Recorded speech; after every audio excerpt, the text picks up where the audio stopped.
예수님의 십자가 사건과 부활 사건은 세상에 거짓이 얼마나 깊이 뿌리 내려 있는지를 폭로한 사건이다, 이렇게 말할 수가 있겠습니다.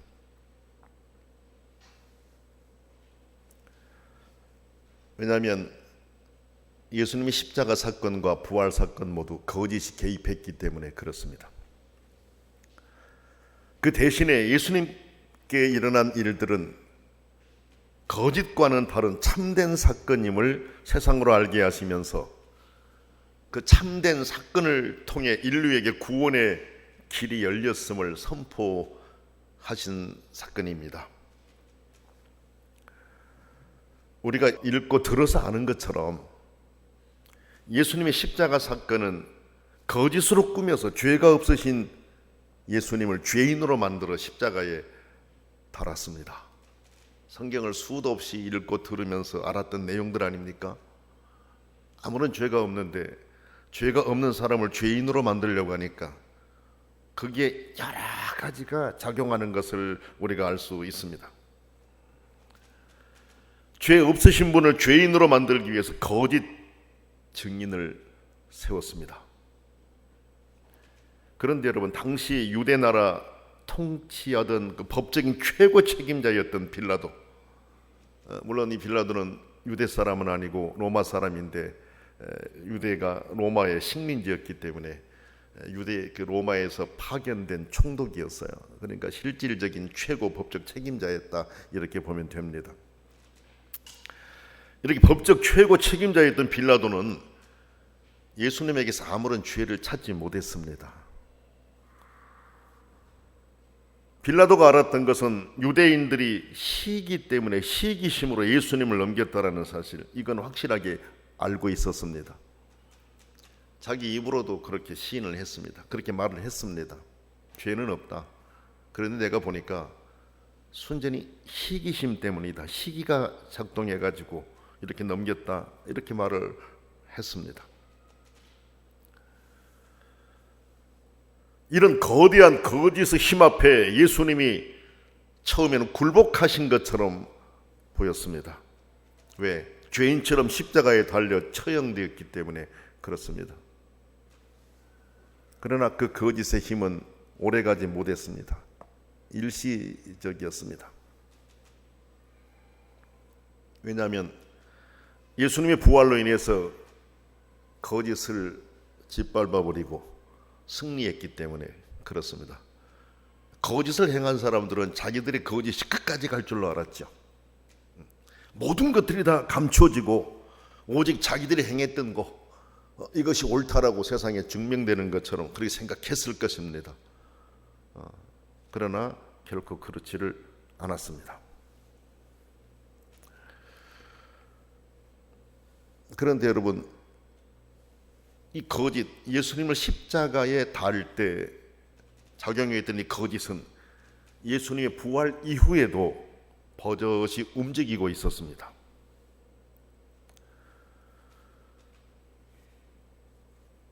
거짓은 인류의 처음 인간 아담을 넘어지게 한 사탄의 유혹이었죠. 그런데 그 거짓이 지금도 역할을 하고 있어요. 예수님의 십자가 사건, 부활 사건뿐만이 아니라 지금도 거짓이 얼마나 거세게 힘을 발휘하고 있는지 모릅니다. 성경에서도 우리에게 말씀하시지만은 이것은 세상 끝날 주님의 심판으로 인해서 모든 것이 판결될 그때까지 거짓은 활동하게 될 것이라는 것을 우리로 깨닫게 해준다, 이렇게 볼 수가 있겠습니다. 지금도 우리 주변에 얼마나 많은 거짓이 판을 치고 있습니까? 어느 것이 참이고 어느 것이 거짓인지를 헷갈리게 해서 사람들을 혼란에 빠뜨리고 있습니다. 이런 세대를 사는 우리들은 어떻게 살아야 되겠습니까? 하나님께서 우리에게 말씀하신 말씀, 너희는 이 세대를 본받지 말고 오직 마음을 새롭게 함으로 변화를 받아 하나님의 선하시고 기뻐하시고 온전하신 뜻이 무엇인지 분별하도록 하라. 로마서 12장 2절 말씀입니다. 너희는 이 세대를 본받지 말아라. 세대를 본받지 말라고 하는 것을 보면 이 세대가 좋지 않다라는 것이죠. 그러니까 본받지 말라고 하신 것이죠.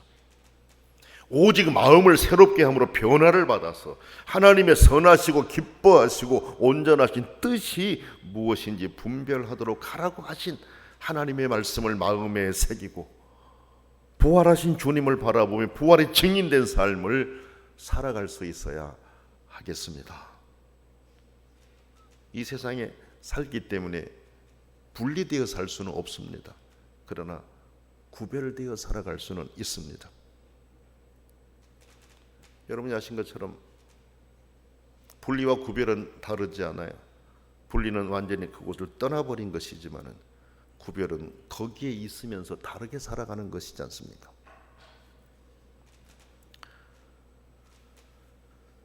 바닷속의 물고기들을 보게 되면 거기서 수년 동안 살지만은 바닷속의 물고기가 짜지를 않다고 우리는 그렇게 인정하지 않아요. 여러분이 회를 먹을 때도 물고기가 짜다고 하지 않지 않습니까? 그러나 물고기를 잡아서 죽여서 바다에 던져놓고 1시간 이후에 물고기를 회를 해서 먹어보세요. 짜서 먹을 수 없을 겁니다. 왜 그럴까요? 생명이 있을 때는 그렇게 짠물을 걸러내면서 살아갈 수 있지만은 생명이 없으면 온통 짠물로 절여져 버리기 때문에 그렇습니다. 바다 속에 같이 있으면서도 이렇게 생명이 있기 때문에 자기를 지키며 살아갈 수가 있는 겁니다. 여러분, 우리가 이 세대 속에 거짓이 만연한 세대 속에 살아가고 있지만 예수 생명이 우리 안에 있다면 우리는 구별되게 살아갈 수 있습니다.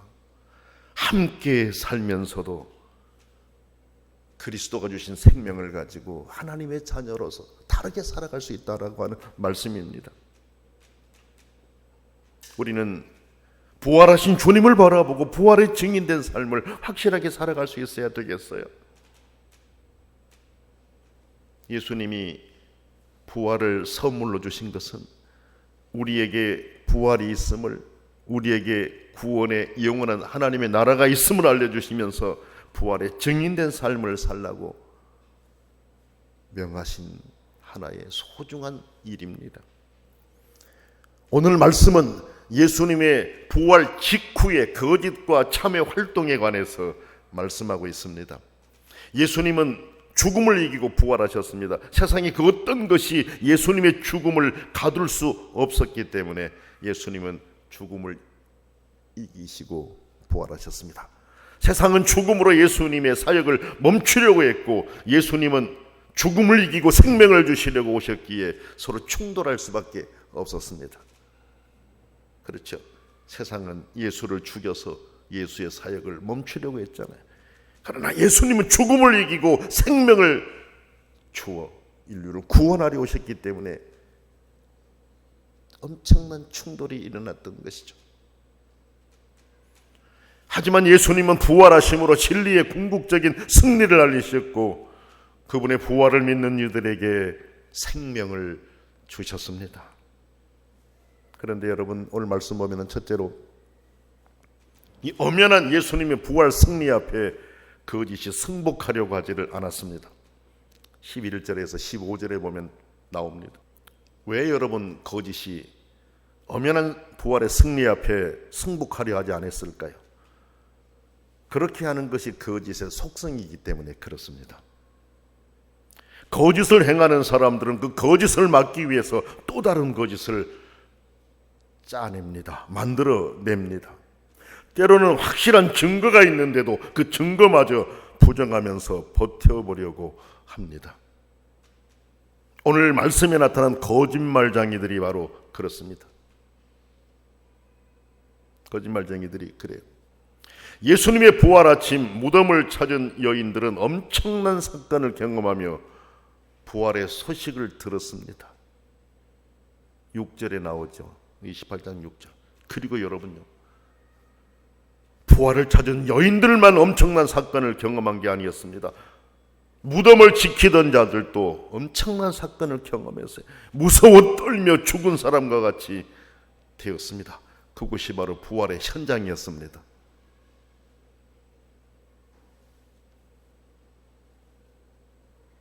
예수님을 믿고 따랐던 사람들이 찾았었고, 예수님을 가두고 지키려고 했던 사람들이 그곳에 있었어요. 두 부류가 다 경험했던 부활의 현장, 부활의 사건이었습니다. 그런데 그 사건을 접한 사람들의 발걸음은 둘로 나뉘었습니다.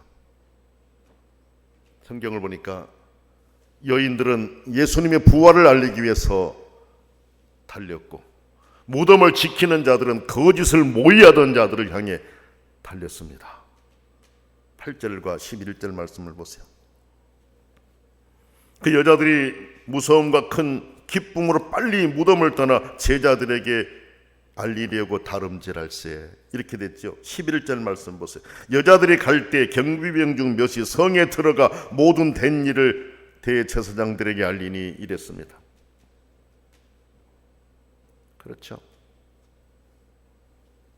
서로 다르게 움직였던 거 우리가 알 수 있지 않습니까? 여인들은 부활을 알리기 위해서 달렸고, 이 경비병들, 군인들은 거짓을 모의하는 자들을 향해 간 거예요. 그런데 여러분, 경비병 중 몇 명이 성에 들어가 모든 된 일을 대제사장들에게 알렸습니다. 이렇게 보면은 몇 명이라고 하는 것을 보게 되면 무덤을 지키던 경비병들이 상당히 많은 수였음을 알 수 있습니다. 그들 중에 몇 명이 갔다, 이렇게 볼 수 있기 때문에 그래요. 그런데 여러분 보세요. 경비병들이 자기 상관들에게로 간 것이 아니라 대제사장들에게로 간 것, 이건 기이한 일이에요. 경비병들은 로마 군인들이에요. 로마 군인들이면 상관에게 가야 돼요. 그렇죠. 그런데 그쪽으로 가지를 않아요. 대제사장들에게로 가요. 이것을 보면서 모종의 거래가 있지 않았었겠나 하는 것을 바로 짐작하게 만들어요. 이게 만약에 탄로가 나게 되면 자기는 엄청난 일을 당할 수 있거든요. 그런데도 결국은 자기 상관들에게 가는 것이 아니라 다른 곳으로 갔다라고 하는 거 말이에요. 어쨌든 군인들은 그렇게 자기들이 본 사실을 대제사장들에게 가서 다 얘기를 했어요. 그런데 대제사장들은 거기에 원로들과 의논하고, 의논 끝에 군인들에게 많은 돈을 집어줬다 그랬어요. 그러면서 하는 얘기가 이런 얘기였어요. 너희가 잠든 사이에 예수의 제자들이 밤중에 와서 시체를 훔쳐갔다고 말하라. 많은 돈을 집어주면서 한 얘기가 그 얘기예요. 너희가 잠든 사이에 예수의 제자들이 밤중에 와서 시체를 훔쳐갔다고 하라. 사기극을 꾸미고 있는 것입니다. 부활이 사실이 아니라 거짓이라고 소문을 뻗들이라는 것입니다.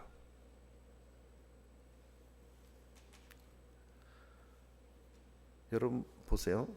지금 군인들은 감시하도록 파견된 사람이잖아요.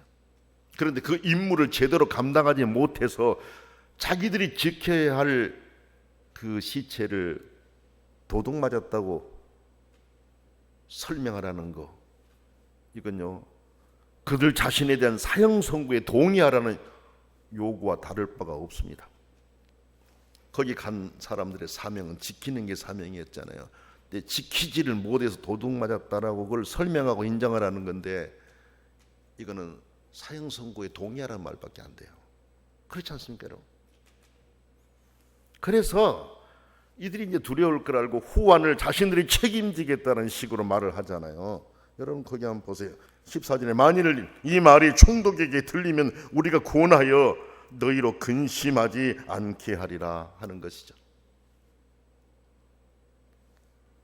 지켜야 될 대상을 지키지 못했기 때문에 자기들이 사형 선고를 받을 수 있는 것인데, 우리가 책임져 줄 테니까 우리만 믿고 가서 우리가 시킨 대로 하라. 그 대신 돈을 내가 많이 주겠다라고 돈을 집어준 것이죠.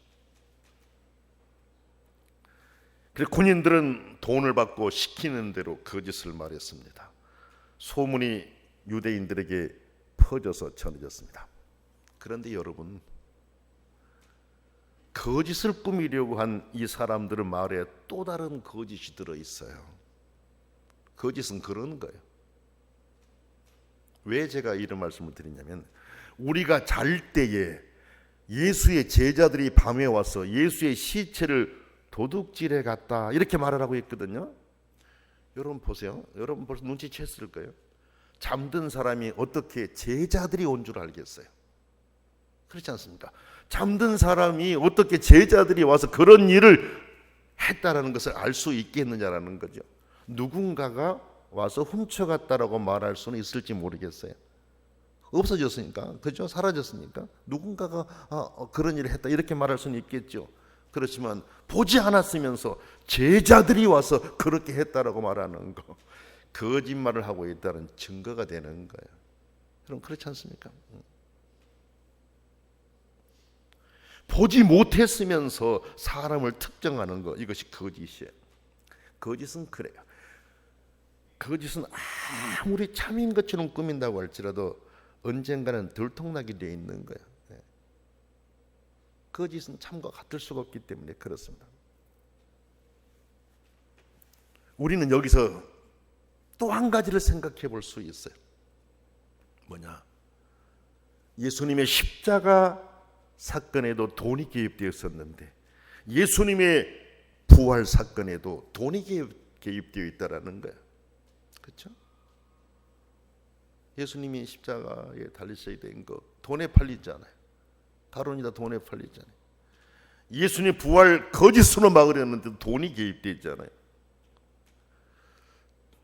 이렇게 돈이라고 하는 것은 부정적인 속성이 있다는 것을 우리가 알아야 됩니다.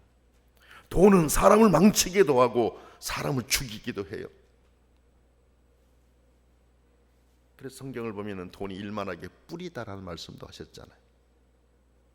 우리는 여기 말씀을 드리면서 돈의 노예가 되지 않아야 되겠고 선하게 잘 사용하며 살아갈 수 있는 그런 삶이 되어야 되겠다. 이것까지도 우리가 생각하면서 넘어갈 수 있어야 되겠습니다. 돈 때문에 병든 사람 많고 돈 때문에 죽어간 사람도 많아요. 그렇잖아요. 돈 때문에 정상이 비정상이 되어버린 경우도 많아요. 그렇죠. 우리는 하나님의 사람들로서 돈의 노예가 되지 않아야 돼요. 선하게 하나님이 원하시는 방향으로 사용하며 살아갈 수 있어야 되겠어요. 자, 이때 이제 이 사건을 시작으로 그 이후 지금까지 예수님의 부활을 부인하려고 하는 사람들이 많습니다. 부활을 믿지 못하도록 하려고 돈이 작용하기도 하고 과학이 작용하기도 하고 우리의 적은 지식이 작용하기도 합니다. 그러나 여러분, 부활은 그 어떤 것이 막는다고 할지라도 엄연한 사실이기에 거짓이 이것을 막을 수가 없습니다. 다만 하나님의 놀라운 힘으로 일어난 일이기에 우리의 이성이 거부하고 있는 거예요.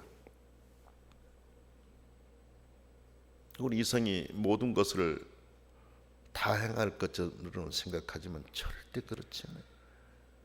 그래서 유명한 철학자 가운데 한 사람도 우리의 이성이라고 하는 거 처음에는 믿어봤지만 뒤에는 비판하잖아요. 그런 거예요. 오늘 우리는 부활의 주님을 찬양하며 예배하는 자가 되었으니 은혜 위에 은혜가 아닐 수가 없습니다. 그렇지 않습니까? 여러 방향에서 부활을 부정하려고 하는 이런 상황에 우리는 부활을 믿는 자가 되었고 고백하면서 전하는 자가 되었잖아요. 나만 믿는 것이 아니라 부활을 전하는 자가 되었으니 얼마나 복받은 사람들입니까? 얼마나 행복한 사람들입니까? 그렇지 않습니까? 적어도 우리의 가정에서 자녀들에게라도 예수의 부활을 전하면서 예수의 부활을 알리며 살고 있지 않습니까?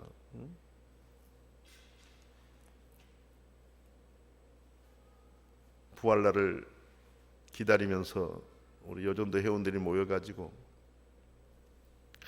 기도하면서 어떻게 하면 문구 하나라도 아름답게 부활을 알리는데 잘 사용될 수 있을까?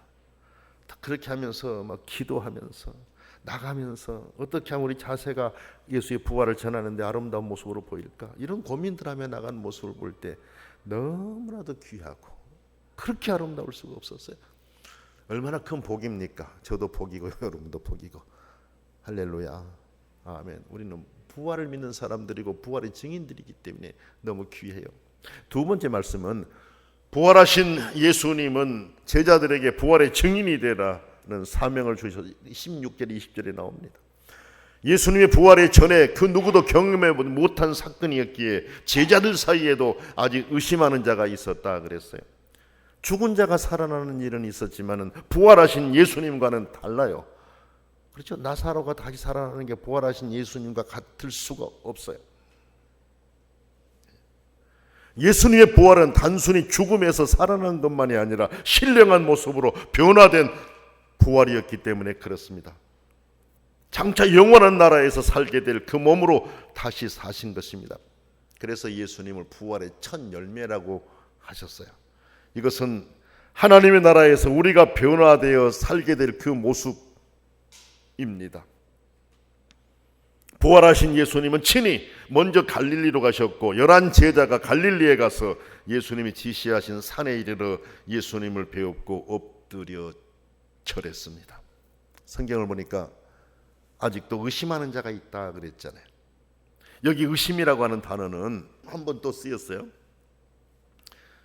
예수님을 보고 바다에 뛰어들었다가 바람을 보고 무서워 빠져들어갔던 베드로, 예수님이 손을 내밀며 베드로를 건지시면서 믿음이 작은 자여 왜 의심하느냐 하셨거든요. 그때 사용되던 의심이 여기에 사용되고 같은 의심입니다. 여기 의심이라는 그 원어 헬라어는 디스타조라는 단어인데 그 의미는 이래요. 그냥 전혀 내가 믿을 수 없어 의심한다 이게 아니에요. 한편으로는 주님에 대한 신뢰가 있는데 다른 한편으로는 인간적인 생각이 들어가서 두 쪽으로 갈라진 상태, 이 상태가 디스타조입니다. 확실히 믿어요. 믿는데 또 한편에서는 내 생각이 또 개입해 있다 보니까 이게 생각이 나눠진 거죠. 상상할 수 없는 엄청난 일이었기에 믿음과 두려움이 뒤섞여 있었던 것입니다. 그러나 예수님은 그들 안에 예수님의 부활에 대한 신뢰가 있다는 것을 아셨어요.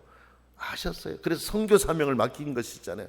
이제 갈릴리를 떠나 모든 민족에게로 나아가 예수님의 부활을 전하라는 명령이었습니다. 모든 민족을 예수님께로 초대해야 하는 사명을 맡기신 거죠. 여러분, 사람은 세례를 받음으로써 예수님의 제자가 되기에 삼위일체 이름으로 세례를 베풀라라고 하신 것입니다. 이게 중요한 말씀이에요. 믿음의 길의 세례는 아주 중요한 지점입니다. 하나님 나라의 경계이기 때문에 그래요. 세례로 하나님 나라의 선을 넘어 하나님 나라로 들어간 것입니다. 그래서 세례는 굉장히 중요한 지점입니다. 경계입니다. 경계. 그래서 세례를 베풀어서 하나님 나라 경계 안으로 들어오게 만들어라는 것이에요. 그 예수 믿는 사람들이 세례의 의미를 정말 깊이 생각하고 살아가야 돼요. 그래 내가 세례를 받았다라고 하면은 정말 하나님의 경계 안에 내가 들어왔다라고 하는 것을 마음에 새기면서 살아갈 수 있어야 돼요. 그래서 세례를 받은 자는 전과 완전히 다른 사람이 되어야 한다는 것을 기억하고 행동해야 됩니다. 예수님이 이제 여기서 그 가르쳐 전하게 하라 이 내용이 나오죠. 공생애 동안 가르치셨던 말씀들을 말해요. 산상보훈 5장에서 7장이라든지 마태복음 18장이라든지 이런 말씀들을 말합니다. 제자들이 주님의 선교 명령에 순종하여 복음을 전했기에 세계 속으로 그리스도의 부활이 전해졌고 오늘 우리도 세례를 받고 주님의 제자가 되었어요. 그 과정에는 복음을 전하다가 순교하는 사람들이 수도 없이 많았습니다. 지금 우리는 주님의 이 선교 명령에 어떤 모습으로 참여하고 있는지도 한번 생각해 볼 필요가 있습니다. 그리고 바르게 믿고 순종해서 주님의 뜻을 이루어드리는 성도가 되어야겠습니다. 마지막 세 번째입니다. 부활하신 주님은 세상 끝날까지 우리와 함께 하신다라고 약속하셨습니다. 이 약속은 예수님과 함께 하면서 예수님을 직접 접했던 사람들에게는 놀라운 힘과 위로가 아닐 수 없었습니다. 왜냐하면 공생애 동안 주님이 베푸신 사랑을 알고 주님이 행하신 능력을 보았고 죽음을 이기고 부활하신 분의 힘을 보았고 장차 참여하게 될 하나님의 영원한 나라를 바라보았기 때문에 그렇습니다. 그런 놀라운 힘과 위로를 간직했기에 모든 것을 버리고 주님을 위해 살 수 있었고 세상에 예수님의 부활 향기가 널리 퍼지게 할 수 있었습니다. 오늘 우리는 부활 신앙을 가지고 부활하신 주님의 제자가 되어 주님을 섬기고 있습니다. 거짓은 지금도 우리를 유혹합니다. 그러나 우리는 보다 확고한 신앙으로 우리와 함께 하신 주님을 의지하며 부활의 증인으로 살아갈 수 있어야 하겠습니다.